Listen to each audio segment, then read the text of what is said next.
noção do funcionamento de um processador e também do funcionamento de cada um desses blocos, já que vimos os seus circuitos eletrônicos, vamos pensar no funcionamento sequencial das instruções deste processador. No caso do SAP1, eu adaptei apenas 4 instruções, que é a instrução LDA, ADD, SUB e OUT. Observem que aqui eu coloquei o nome das instruções, no caso da LDA, por exemplo, que representa o mnemônico dessa instrução. Enquanto que entre parênteses, eu coloquei o valor em hexadecimal. Esse valor representa o opcode dessa instrução. Então, relembrando, LDA é uma palavra que fica mais fácil de entendermos o que essa instrução representa, enquanto esse 1x aqui, esse opcode, ele será gravado na memória do processador, tá ok? Vamos entender aqui para que serve cada uma delas. A primeira instrução, que é a LDA, simplesmente carrega o valor do endereço x. Então esse endereço ele pode vir aí de 0 até f, que é o endereço da memória, no registrador A. Então esse LD ele vem de load A, load registrador A. Basicamente é isso. Já a função ADD é uma função de soma.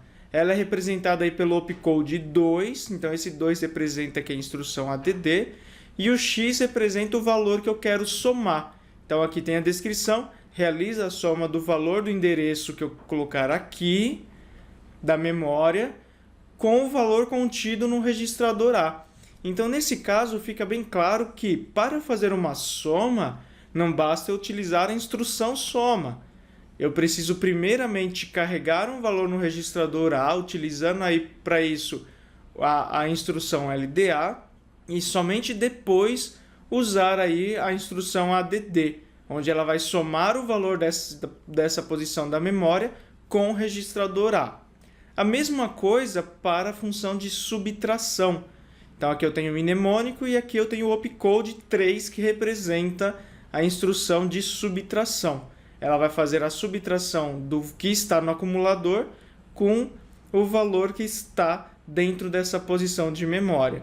E por fim eu tenho a instrução OUT. Nesse caso, o opcode eu coloquei como 7.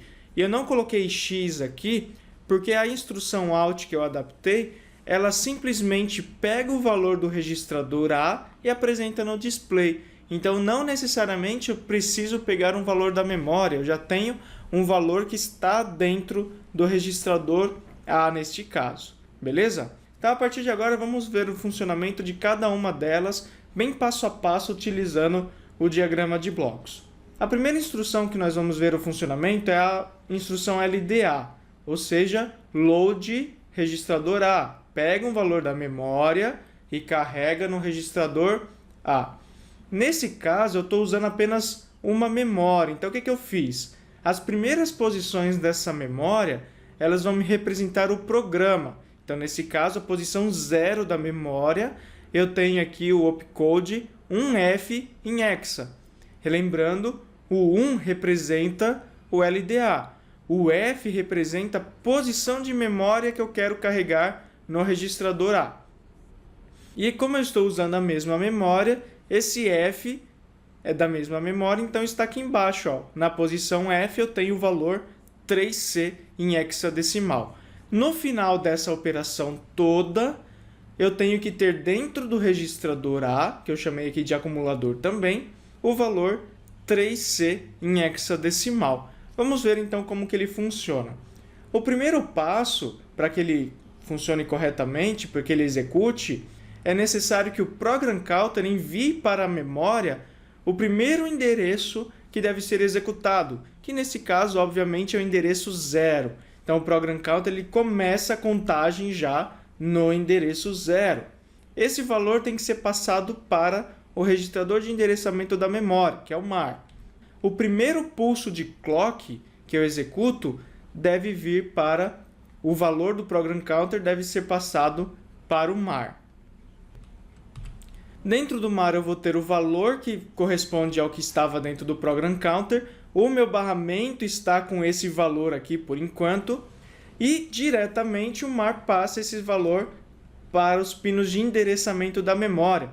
Então, a partir desse momento, a memória já está apontando para o valor que está no endereço 0. Porém, ela ainda não mandou esse valor para o barramento. Observa que o barramento ainda está habilitado para o Program Counter. Então, o próximo passo é o quê? Desabilitar o barramento do Program Counter e habilitar o barramento para a memória. E esse valor deve ser passado para o registrador de instruções para ele ser decodificado. Então, o que eu vou fazer aqui? Segundo pulso de clock, eu passo o valor da memória para o registrador de instruções. Então, eu tenho aqui 1F, coloquei aqui em binário. Lembrando que a minha memória apenas envia um valor para o barramento e o valor que o meu registrador de instruções recebe do barramento é de 8 bits. Beleza? Feito isso, a tarefa do registrador de instruções é decodificar esse valor para mandar para a unidade de controle.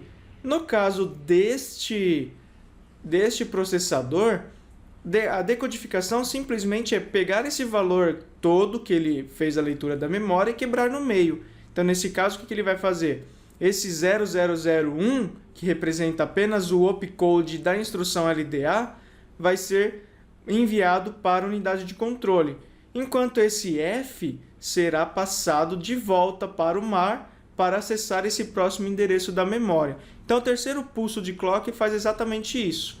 Passa esse valor do IR para a unidade de controle.